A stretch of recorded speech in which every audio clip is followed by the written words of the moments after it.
forgive me for this trap shit. Sergeant Smack make it backflip. Telly Hank did with the action. With the Vato speaking Spanish. Frank Matthews, how I vanish. Poof. Came back like I'm King Tut. Gold BBS is on a beamer. When Fat Cat was 10 queens up. Ball off the profit, not the re-up. Fly like Puerto Rican Jesus. Uptown like I'm Baby Maine. Just caught a touchdown from the Bay. He's accused of beating, binding, and throwing the couple from a bridge. They were reported missing from their home, which was found unlocked and ransacked. Nearly a month later, investigators discovered their bodies in the Intracoastal Waterway, tied with nylon rope and weighed down with kettlebells. The St. John Parish couple is missing, and family members have not seen or heard from them since Tuesday. Sheriff's investigators are now asking for your help to find Kenneth and Lakeitha Joseph from Reserve. Paul Murphy reports the family suspects foul play. That's her smiling all the time. Terry Hart is praying that her 29-year-old daughter, Lakeitha Joseph, and Lakeitha's 34-year-old husband, Kenneth, soon return. Nobody has heard from them since they left their home in the 500 block of Homewood Place in Reserve Tuesday night. Hart says calls to their cell phones go straight to voicemail. I know my child. My child called me every day. It's been 3 days. No way, no where my child just left like that and would never call me because she knew I'm worried about it. The St. John Parish Sheriff's Office has now joined the search for the couple. The gentleman always, Mr. Kennedy, always borrowed his sister's van at night during the evening, and he always returned it in the morning because he knows she has to go to work. And on that particular morning, did not return the van, and that's when she became suspicious. Lieutenant Gregory Baker says family members went to the Josephs' home and found the door unlocked and the couple missing. Right now, investigators do not suspect foul play, although family members say that's the only explanation they can think of as to why Kenneth and Lakeitha are still missing 3 days after they disappeared. Just bring my child back home and her husband. Don't harm her, just bring her back home. That's all. So far, investigators have not searched the local bayous. Hart doesn't believe her loved ones ended up in the water. No, I'm trying not to think about that. Tragic news from Reserve. The woman who was found in the Intercoastal Waterway Monday is that of Lakeitha Joseph. Kenneth and Lakeitha Joseph had been missing for 3 weeks. WDSU reporter Gina Swanson has more on the tragic news and what's being done now to find Kenneth Joseph.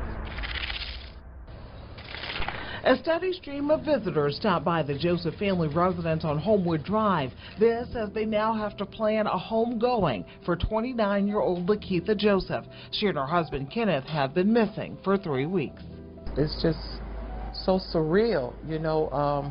You hear about these things all the time on television and in movies, but people that you actually know are missing, and why? That's the question authorities are still trying to figure out. The couple was last seen February 18th after Kenneth borrowed his sister's van. They haven't been heard from since. Their home was found unlocked and disheveled. Family friends say the couple was inseparable. Every time you saw one, you saw the other. They was just a sweet young couple. A week after they were reported missing, the van was spotted at an apartment complex just outside of Atlanta. Then Friday, the St. John Sheriff's Department searched by boat and on four-wheelers for the pair, but nothing turned up. That is until Monday afternoon. New Orleans police received a call of a body found in the Intercoastal Waterway. The coroner's office used dental records to make the identification. They say she died of an apparent drowning. I can't believe it. I mean, I just can't believe it. It's just so hard. She was just a sweetheart of a little girl. I mean, she and her husband, I just can't believe that this is all happening. It just doesn't feel real. St. John Sheriff Mike Trigg tells us that 3 agencies are investigating this case. He says their attention now will be turned to finding Kenneth Joseph and the suspects. It's the first indication that police may be considering foul play in this case that still has more questions than answers. On your side in St. John Parish, Gina Swanson, WDSU News. A lot of questions still remain about the deaths of this couple from Reserve. but alarming new details came out in court documents released today, stating both of the victims were bound at the feet with nylon rope, according to the Orleans Parish Coroner's Office that had previously confirmed Kenneth and Lakeitha Joseph drowned when both of their bodies were discovered weeks apart in New Orleans East, pulled from the Intercoastal Waterway. What remains unanswered, how did they get there and who put them there? Investigators from Orleans to St. John Parish to authorities in Georgia, where the couple's van was located, are all now trying to figure out those questions and provide some closure to the families of both victims. And according to the fisherman who spotted Kenneth's body, the rope found around his feet was tethered to the handle of a 30-pound kettlebell. Of course, anyone with information about this case should contact authorities. Reporting on your side, Andy Cunningham, WDSU New developments tonight in last year's murder of a reserve couple. Murder charges against a woman accused in the crime have been dropped. Brittany Martin pleaded guilty to obstruction of justice 2 weeks ago and appears to be now cooperating against her co-defendants in the deaths of Lakeitha and Kenneth Joseph. Martin is free on a $30,000 bond awaiting sentencing. Police say the Josephs were victims of a well-plotted crime involving an attempted cover-up. Kenneth Joseph's cousin, Horatio Johnson, and another man, Stephen Bradley, are charged with the couple's murder. A fourth defendant, Frank Mike Jr., is charged with trying to get rid of evidence. The Josephs were found bound with blue rope and dumped into the Intercoastal Waterway in New Orleans East. Yo, we back. Shit got Popalot. A lot of mob shit going on around here. We on our way to Louisiana with it. New Orleans, to be exact. The Reserve, if you're trying to be precise. Today, I'm going to do my best to explain that meme that y'all see floating around social media. It'll be your family that do it. But wait till y'all find out what they did it for. Now, on this episode of Mobb Ties, we are going to be covering a guy by the name of Horatio Johnson. But you also might hear other names sprinkled in like Brittany Johnson, Stephen Bradley. But you'll definitely hear about Kenneth and Lakeitha Joseph. Now, the roots of the story is going to begin back in February of 2014, where a couple from the Reserve in New Orleans would end up missing. Now, according to authorities, Kenneth Joseph, who was the missing man, would borrow his sister's vehicle in the evening and would return the vehicle in the morning so she could make it to work. On this morning in February, Kenneth Joseph did not return the vehicle, leading his sister to report him and his wife Lakeitha missing. It is also right around this time where authorities would respond to a residential burglary at 530 Homeward Place in the Reserve. Realizing that this was the missing couple's home, authorities would start taking DNA and processing their investigation.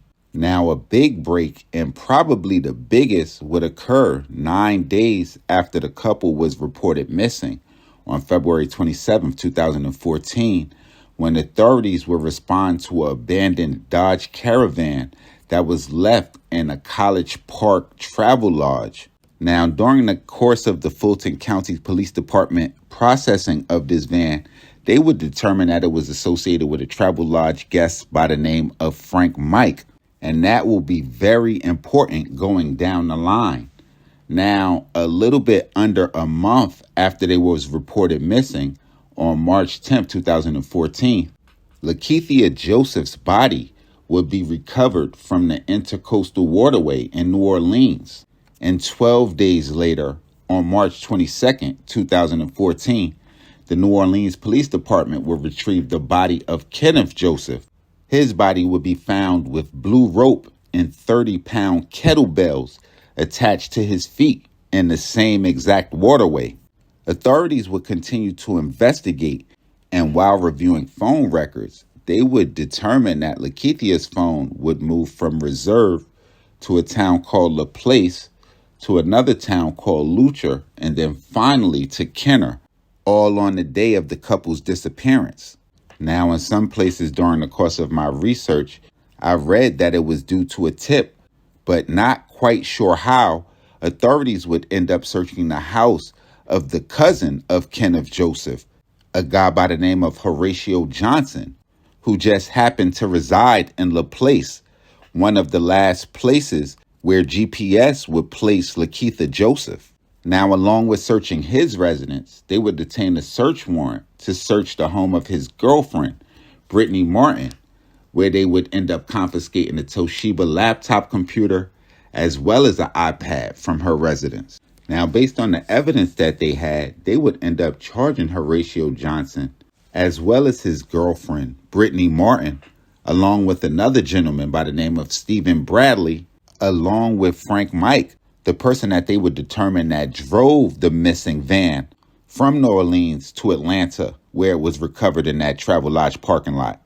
Now, him weighing his chips in the situation would end up testifying for the state at Horatio Johnson's trial. And it would be there where he would testify that he would come home on February 19th, 2014, to find a silver Dodge van parked in his driveway by a guy that he had known as Stephen Future Bradley. He would also testify that Bradley was accompanied by Horatio Johnson, Horatio Johnson's girlfriend, and two other gentlemen I'm not going to name. Frank Mike would testify that Bradley would give him permission to drive the van to Atlanta on business, but Bradley instructed Mike not to put anything in the back of the van because it might be stained by blood.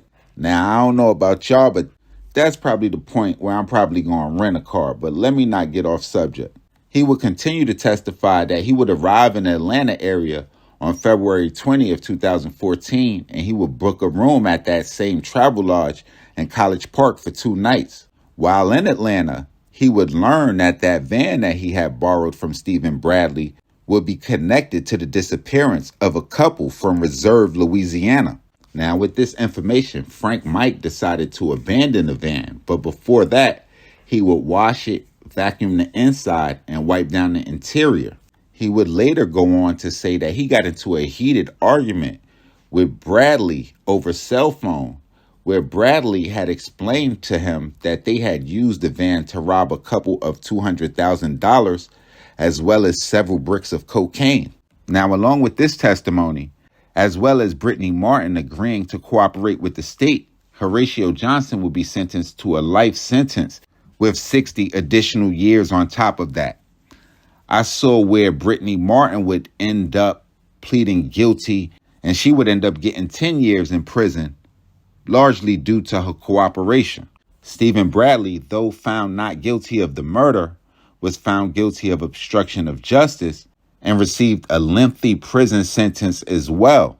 Now, my take on this situation, I was brought up in a different time, so it instantly brings me back to Biggie's 10 Crack Commandments, where he mentions number 7. This rule is so underrated. Keep your family and business completely separated. Now, don't get me wrong. We've seen situations to where families came up and got money together, like the Chambers brothers and even BMF if we're talking more recently. But when you start talking about $200,000 and several bricks, even your family is going to get you. Y'all make sure y'all follow me on Instagram, on Twitter, POP_A_LOT.